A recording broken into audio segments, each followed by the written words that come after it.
জব্দ তালিকা এবং সাক্ষীদের জবানবন্দি প্রায় 244 পৃষ্ঠা, তারপরে ভিডিও অডিও রেকর্ড, এগুলো আমি পর্যালোচনা করতে পারিনি বিধায় আমি আজকে অ্যাপিয়ার করে সময় প্রার্থনা করেছিলাম।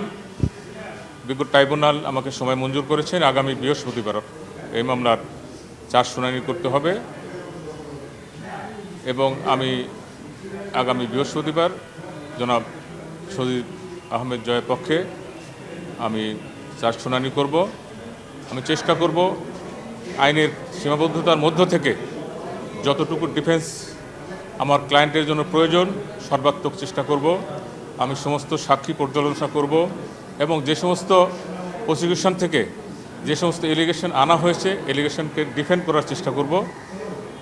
আশা করি আমি ট্রায়াল ফেস করে আমার আসামিকে আমি খালাস করতে সক্ষম হব এবং এই মামলার যে তথ্য উপাত্ত আছে তা আমি পর্যালোচনা করে আমার আসামির পক্ষে আমি ডিসচার্জ পিটিশন